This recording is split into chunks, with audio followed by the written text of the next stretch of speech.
Welcome to the South Carolina Super Group. We're so excited. Greg, if you can hear us or anyone else, tell us where you're from, right? We're in Columbia, South Carolina. Obviously, this is REI USA. You might be driving. All right, Michelle's in. So wherever you're from, let us know. If you're from Columbia, cool. If you're not, that's okay. And if you're from a different market and just looking to learn about South Carolina, or you have properties here, let us know. Yeah, for sure. Or what was so intriguing about hopping on this call? Is it because you're in South Carolina? Is it because you want to invest in South Carolina? Is it us? Was it the Macho Man, Randy Savage and Jake the Snake picture that we posted on Facebook from last Halloween that was like, oh my God, I got to get on this webinar and see who the hell these people are? Like, what brought you here tonight? Well, cool. We hope you had a good month. We don't know if everybody's been on here before, but again, this will be on replay, so you can come back and watch it. We're edging up to the holidays. This is the time of year I feel like people get really lazy and distracted, especially in real estate. So if you're just starting, this is the time people say, I'm going to put it off to the first of the year. And if you're already doing it, you're either hustling through the holidays, or again, people are putting it off till the beginning of the year. So I always tell everyone, your goal should be to start now, because if you do that, guess what? You're ahead of everyone else starting January 1st. That includes working out, that includes real estate, everything. So set your goals and crank through the end of 2021. But we're not lazy, right? No, nothing but. I wish I could be, but no, we are not. We're always on the go. All right, San Fran. All right, cool. From the Bay Area. Loved your pick. All right. It worked. Yeah, it worked. We want to show our true personality. This is what you get. So we're excited. Hey, you know what's cool about being in the Bay Area, whether you're wholesaling or flipping, those checks are huge, right? Good profit margins, and you can take those profit margins and bring them over to the East Coast and buy a whole lot of real estate here in Columbia, South Carolina, or anywhere for that matter that makes sense. But tonight we're going to be talking about really, the concept of inflation. And we'll like preface this with like, Christy and I are not economists, but I learned something from a guy named Robert Kiyosaki. I used to work with Robert and some of his trainers. And when I learned this concept, it was like ding, ding, ding, ding, ding. Like I felt safe. You'll feel safe. I felt protected. You'll feel protected. I felt like when I learned this concept of inflation and why we buy real estate and how to properly buy real estate with no matter what's going on, as far as like how much our money is worth or not worth, I felt like I got a plan now, and we're going to share that with you just to kind of get an idea of like what Christy and I are doing. Because it's funny, she woke up today and it is serious. It's very serious. But she was like, everyone's freaking out about gas. And it's like, how much has it really gone up? Like for us, it's like, what is that extra Starbucks or two that we can't have, right? Or whatever, if you're doing the math. But then we were talking to a lot of our friends who are in import export business, and they're like, hey, we used to ship these shipping containers. It used to cost $5,000 to ship a shipping container. Now it's costing 15 to 20 grand. And you guys know, especially you, Michelle, because you're over on the West Coast, that all those containers are just sitting out there at port. So we started thinking on like a global scale. And I was even coaching a student today that is from Michigan.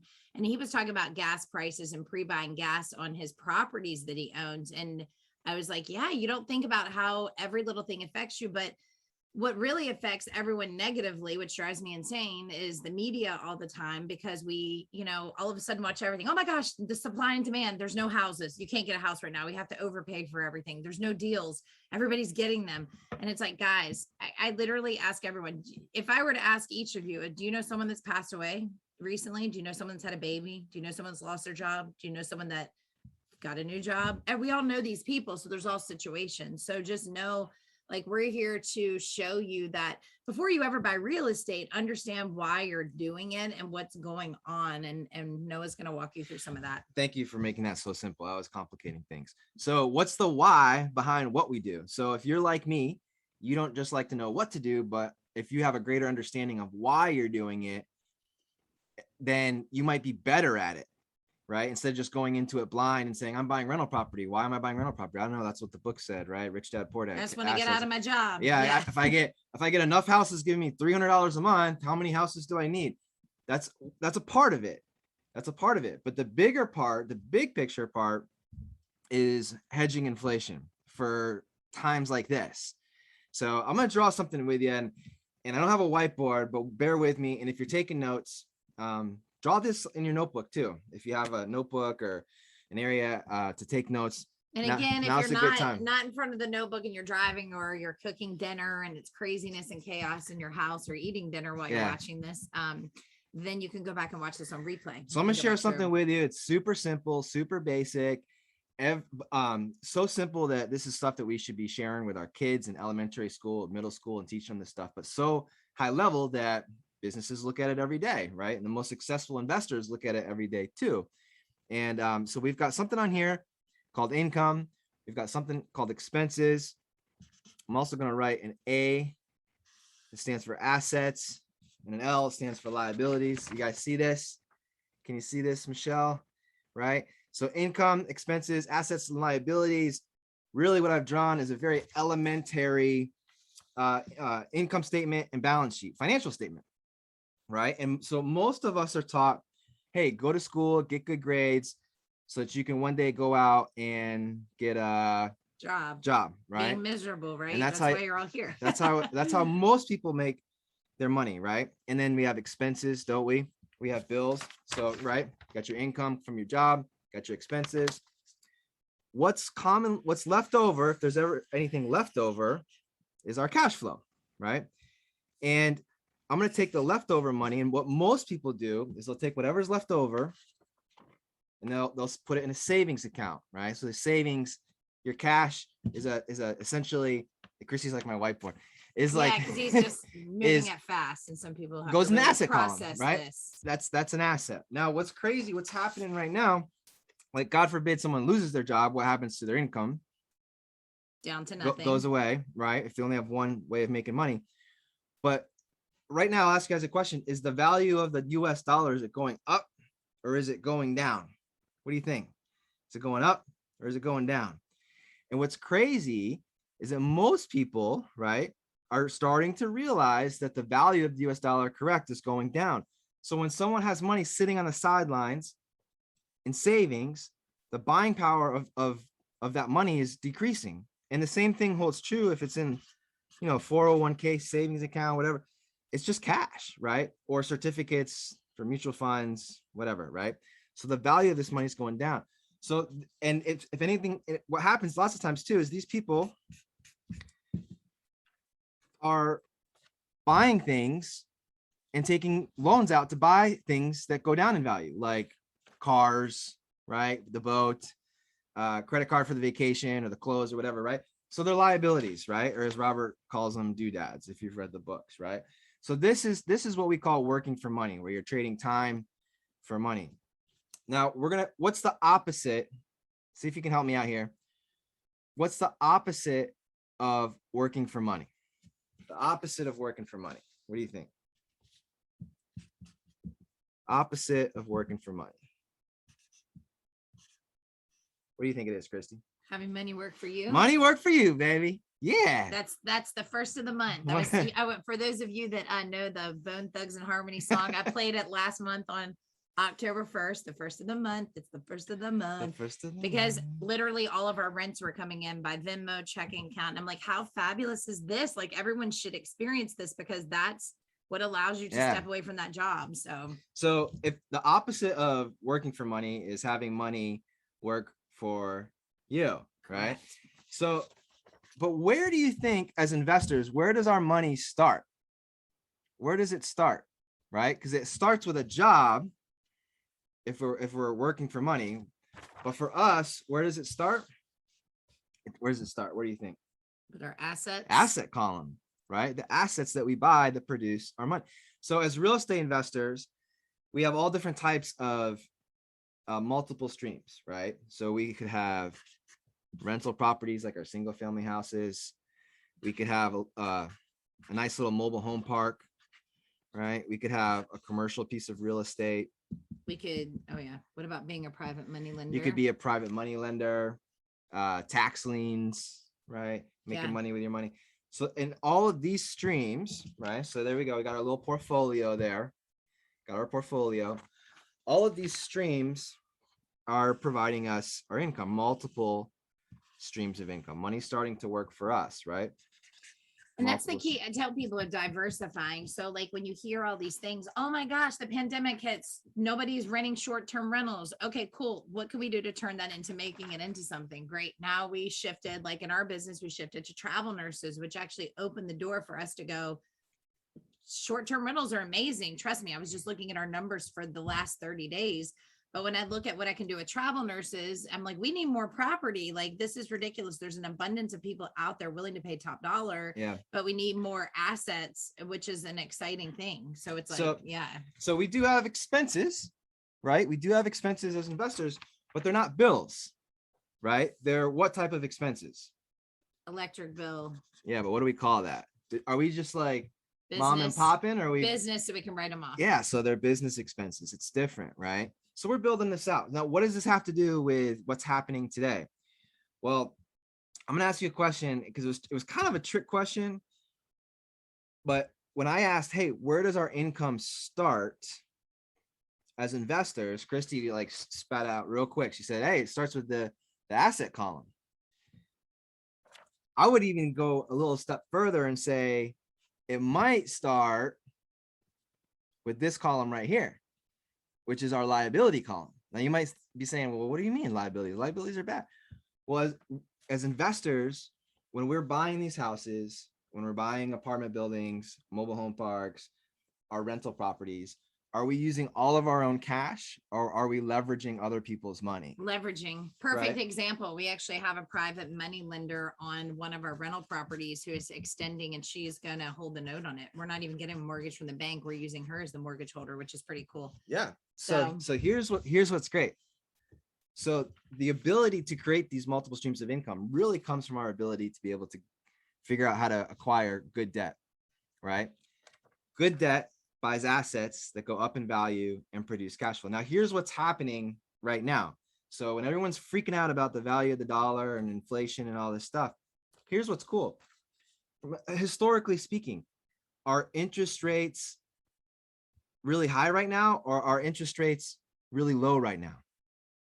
Historically speaking, super low. Super low. That's all you hear on the news constantly. So the interest rate is low.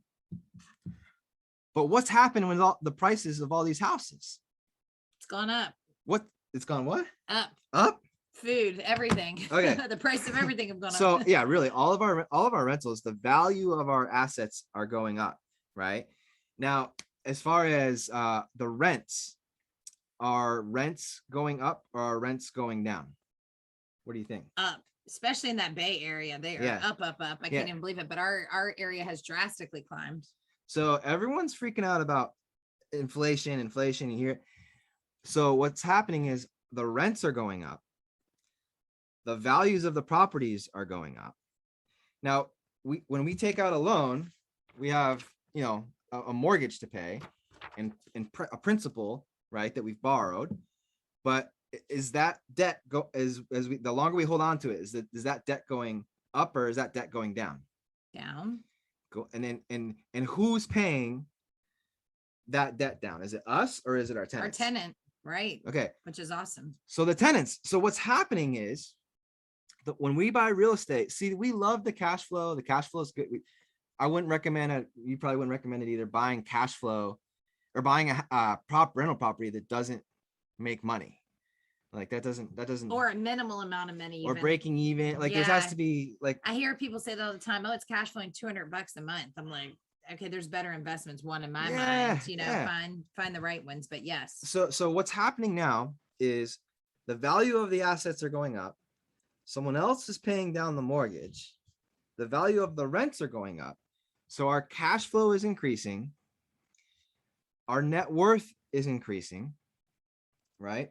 Because we're putting our money into assets. Does that make sense, guys? So when people talk about the value of the dollar going down, Well, where's the value of real estate going up? There's this thing, it's called, people use to throw around the word appreciation so much. And this was a big boom moment for me. If it is for you too, just type boom in the chat box. Someone, I think it was Robert when he was teaching stuff. He says, hey, look, appreciation doesn't really exist, because what's happening is a house, it's the same toilet, it's the same bricks. It's not like we went in to this, they didn't change the floor plan or add square footage. But why is the house that was worth 80 grand 20 years ago now worth 240,000? And yeah, sure, supply demand has something to do, but it's not that the home appreciated that much. It's that the value of the dollar went down. So it just took more dollars to buy that same 3-bedroom, 2-bath ranch. And when we buy real estate, we're hedging inflation, you guys. But what's really sexy is when we learn how to borrow the right way using mortgages and private money, we're locking in cheap interest rates. So think about this. If we got a rental mortgage right now, what would our rate be? What do you think? I'm gonna mark here or something by accident? No, this marker smells really strong. I'm like, if like, what's the rate? Like, let's say it's 5%, right? Let's say it's 5%. So we're locking in such a low rate today. Now, over the next 30 years, is that payment going to change? No. But our rent's going to change? Yes. So we're then paying down today's locked in payment with the value of tomorrow's dollars. And so that was just such a boom moment for us, where it's like, the last couple, we got to get rental property. We got to put our money into assets. And anytime we laughed, I always remember the time when you did, those of you familiar with Fortune Builders, Christy was on the stage with JD, and they were doing an event for kids. Oh yeah. And and it was like all these gurus and high level investors, and Christy was on stage with JD Asasian from Fortune Builders, and Christy said, there's a little girl that stood up, and you know how teenagers are, and they said, are you a million? Are you rich? Are you a millionaire? Or no. The question was, how much money do you have in your savings account right now? And what's funny is on stage was all these millionaire investors, and everyone kind of chuckled and laughed. And I think the question was geared towards Christy, and Christy was like, funny enough, not that much, like maybe just enough to pay the bills for 6 to 8 months or whatever. Like, we don't keep a lot in our we put the money to work and we buy more assets. And then JD kind of chuckled, and he was like, yeah, I think I'm the same way. Like we're taught to always put that money to work. Yeah, the money's not doing anything sitting there, especially in today's times. So, but that just shows from a young age what you're taught to do with your money and put it there. And I actually was telling Noah this yesterday. I was like, I really feel like coming out of college, I had a good job. I was very fortunate. My dad paid for college, so I didn't have a lot of debt. And I didn't start investing until my late 20s. I don't know why. My dad actually owned real estate and owned land. And I look back and I'm like, man, if I could have bought with my first job a house right away, or a duplex. And then, okay, so I'm 20, I'm 43 now. That thing is would almost be paid off. I didn't do that because I didn't know. And I'm like, then 2 years later, if I bought another and another and another, I'm like, feasibly by the age of 30, you could be semi-retired. I'm like, why are we're not teaching people this? Why are we not teaching our kids this? Right? Because we're leveraging mortgages. You don't have to work to make all that money, but we've been taught not to create debt. And for some reason in our mind, for some people, that's it. So I think it's just really changing your brain and knowing why you're getting into investing. It's not just to get a house. It's like, what's the outcome on the back end? What's also really cool is we live in an area where a lot of landlords are selling now. And a lot of those landlords are 70 or above, and they own all their properties free and clear. And I'm talking multiple. And it's the coolest thing to see. I'm like, this is the end game. These are the people. This is what they've done. Like, I love this. And now they're re-owner financing them back to younger investors, to still create an income stream for them, or just selling everything off. And even if I look at for what they bought it for 30 years ago, of course it's worth more now, but it's like their whole mortgage was paid off by tenants. It's amazing. Yeah. So, what's funny is nowadays you hear like, oh, there's the BRRRR method, right? The BRRRR, and someone labels it with an acronym and then acts like it was just invented. when Christy always laughs and she's like, man, these old school investors, they've been doing the Burr method for years. Yeah, This is don't what they do. what they right? say, they don't call it Burr. They're like, oh, here's what I did. I promise, if you ever encounter an investor that's selling a property 70 or above, ask them, especially if they've owned it a long time, how they bought it. And here's what they'll tell you. I bought that property, I rehabbed that property and put a little money in, and then I went and refinanced it, but I didn't pull out all the money because I didn't want to be, at the top of what I owed and take out all the equity. And then I just rented that thing. Then I went back to the bank and bought another one. I'm like, oh, you burned it? Okay, cool. Yeah, you did that in the 70s, 80s, and 90s. Okay. Yeah, which is So really it's cool. cool. And now it's so crazy, guys, like to think, and this has been going on forever, right? Like think about the childhood house that you grew up in and what your parents paid for it and what it's worth now. Like, oh my gosh, if your roots are in California, Michelle, I can only imagine. We hear stories all the time from people of the prices and things like that. And just think, I also had a mentor. His name was Russ Whitney. You might know him, an old school dude, and he lived down the street from me. And that's kind of how I got into seminars and workshops and learning all this stuff at such a young age. Like, he lived down the street from me. I didn't know it.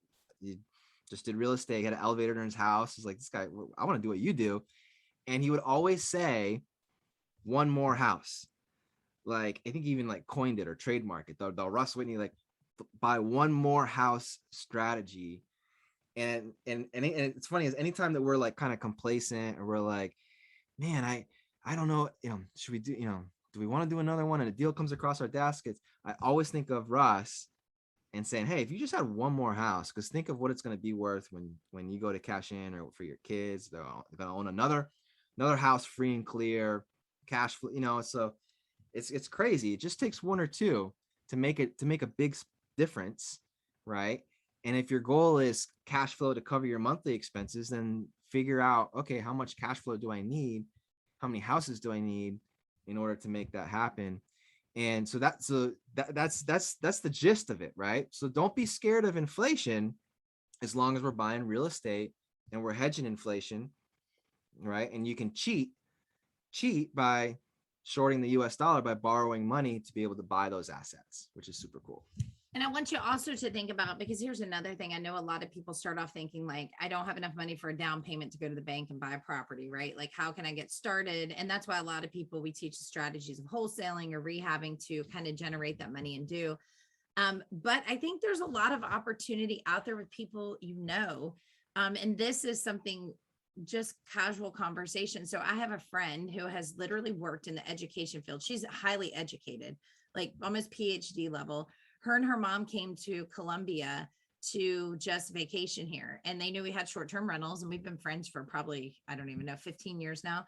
And she said, hey, can we rent one of your short-term rentals for, the week while we're here? Because she works virtually. So she said, I have to be like in my staple place. I said, oh yeah, cool. I'll cut you a deal, whatever. Came up, stayed, hung out with her. And, I have small kids, so I haven't seen her in probably 4 years. And after she left, like, she was talking about how cool the city was and this and that and real estate. And what's interesting, she's bought a home, sold a home. I don't know if she owns her home now, like what the deal is, because we really didn't discuss that. But she reached out to me. I know it doesn't even know this. She texted me, it was about a week and a half ago. And she said, hey, if you had an opportunity to invest with your 401k, would you do it? Okay. She asked that question. So one, I'm thinking, is she asking me this because she knows what we do and it's finally clicking that she could private money lend to us, or is there an opportunity she's thinking? And she said, let's set up a call to talk. And I thought, like, so on my part, I should have been talking to her, and her mom's a retired school teacher. I'm thinking like, and her father worked in pharmaceuticals and has passed away now. And I'm thinking like, they probably have all this money they're looking to do. Why didn't I talk to her about private money lending? So don't make this convoluted, like, I have to go out and talk to all these strangers about money. These are all the people sitting around you have money. These could be some of the lenders on these deals that you can help make money on their money, and you can help buy the assets. So just keep that in mind.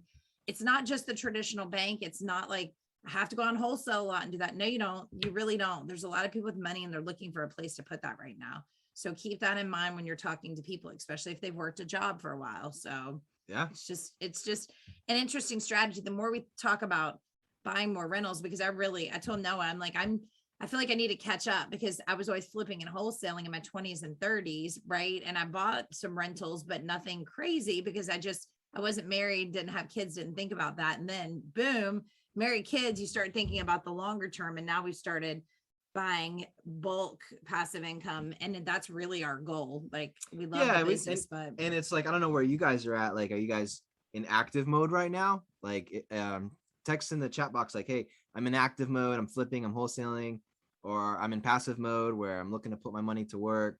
And it's okay to do both. Like, you don't have to be just a wholesaler. You don't have to be just a rehabber or, just passive income.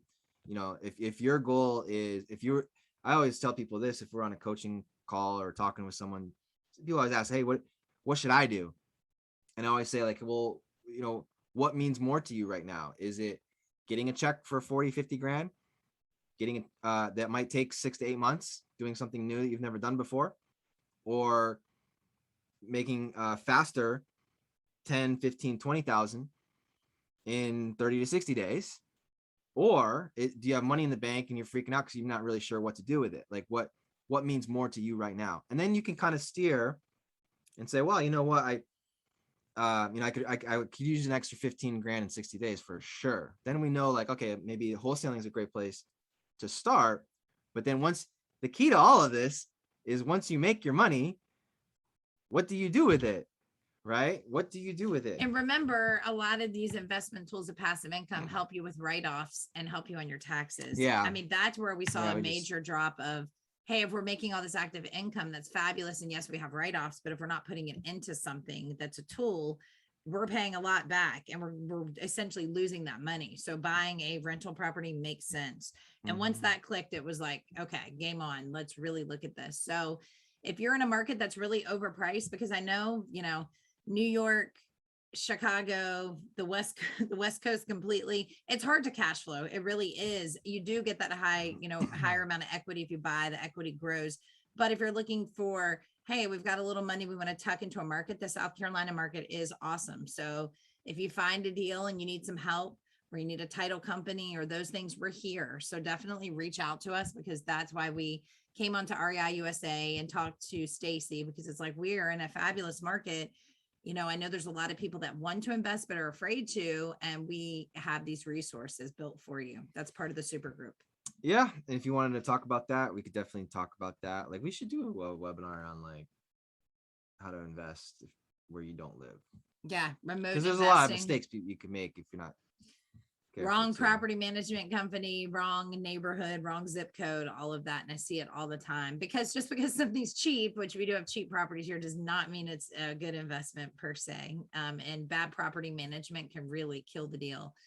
But we love our market. I feel like a lot of people are finding out how great it is, just because we have a great climate and the prices are not astronomical. So it makes really great for short-term rentals and for long-term rentals, which is awesome. Contact info. Sure. I'll give it to you. Let me type it in here. Or should I write it on the paper? No, I'll type it in. All right, we were trying to figure out, we have the whiteboard, and then we're like, how are we going to maneuver this? It seems a little difficult. So, and now remember, we do have a 5 and 7-year-old. So also getting them to bed at 8 was, that's like the ultimate feat to be on here at that time. A lot of food bribery. Yeah, for sure. I'll drop our Instagram there if you want to. Yeah, follow us on there. Or if you have any just basic questions, or even about your market, it's cool. I've been able to coach people all across the United States and to Canada. So I know a lot about different markets, or I also have a lot of contacts in different markets as well. So if you're looking for something in the area you're in as well, don't discount that we might not know somebody. A lot of Christy's top students are in California. So I told Noah, we just need to do one rehab there a year. Forget doing rehabs in our market. I just coached a student that made almost 200 grand on a rehab right outside of LA. And I was just in shock. I was like, that's amazing. But the cost of living is more, but I'm like, we can just live here. We're just going to commute there, do a deal, and come back home. Yeah, we'll come to you. Forget you coming here. We're coming to you. No, cool. Well, cool. So, any other questions about anything, type it in the chat box.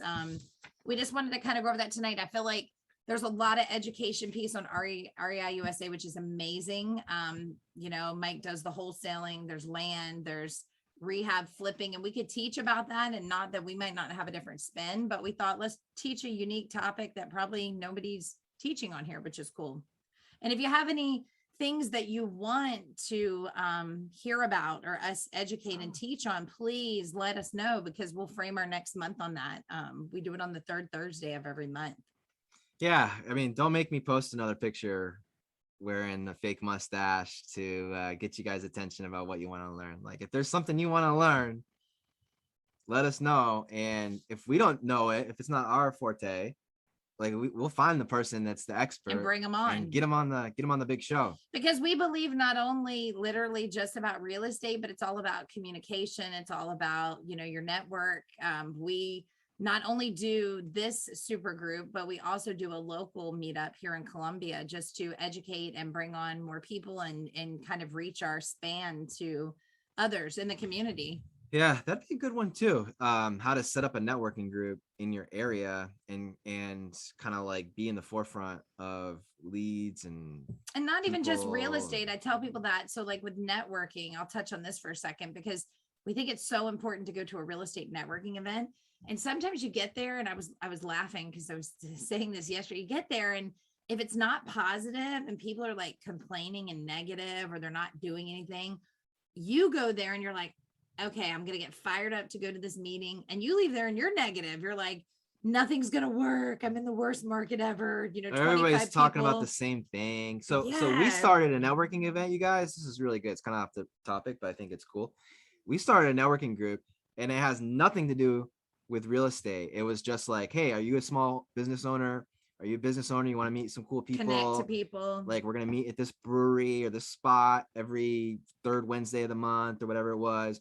And what was cool is we were the real estate investor, like couple, right? So like when people were talking with us, they're like, oh, what do you do?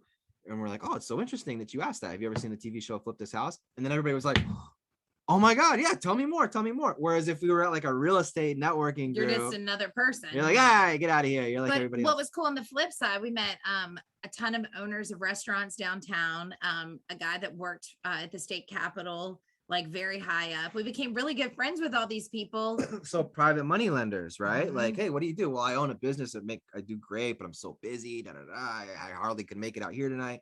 Right. Be like, oh, well, that's interesting. Like, but everybody wants to do real estate or thought about it and knows that it's smart.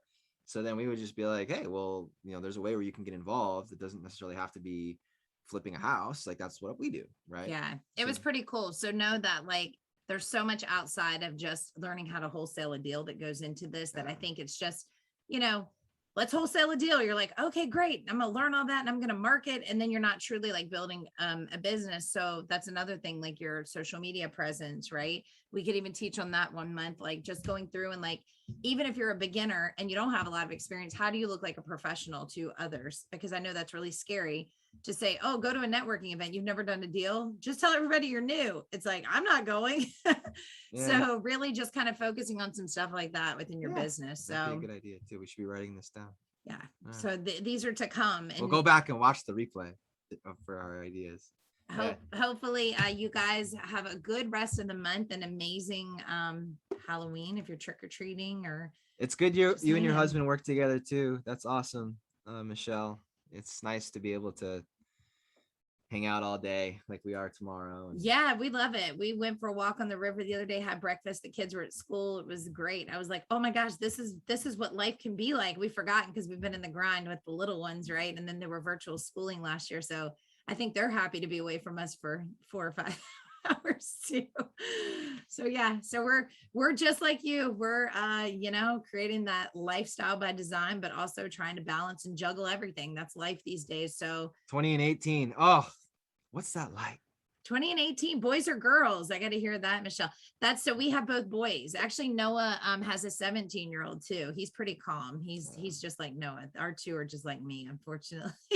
I can't wait till they're 20 and 18 so they go to college and we can go hang out with them and tailgate. That's our dream. I don't know if they are though. Maybe they'll just want to run the properties. Who knows? I hope so. I hope they love real estate and everything we've done, because it's been cool. Like, they've been in all our properties. They go and see them. Sometimes they don't want to go, but I think it's cool. One of each. Oh, that's good. I know everyone says they miss that age. I think you've forgotten, because when you're in it, you're like, well, I can't wait. But I'm waiting for the day I can't say, oh, I missed that age. Yeah. Well, hey, listen, if you can, I always say this as well. If you can raise kids and you got them to the age of 18 and 20, you can do real estate. That's the easy part. So, so thank you guys for being on here this month. We look forward to seeing next month, and we'll work on some of those exciting topics that maybe just aren't the mainstream, how to do a deal, something a little more in depth about your business. Yeah. Lock in the low interest rates, buy assets that go up in value, and we'll all be okay. If the world ends, it ends. But if it doesn't end, we're all going to be super rich and really wealthy, right? And be able to and enjoying life and doing what you want to do. All exactly. Right, cool. You guys are awesome. Thanks for tuning in. All right. Got any questions? You got our emails. Yep. Reach out to us and follow us on Instagram. All right. Take care. See you next month.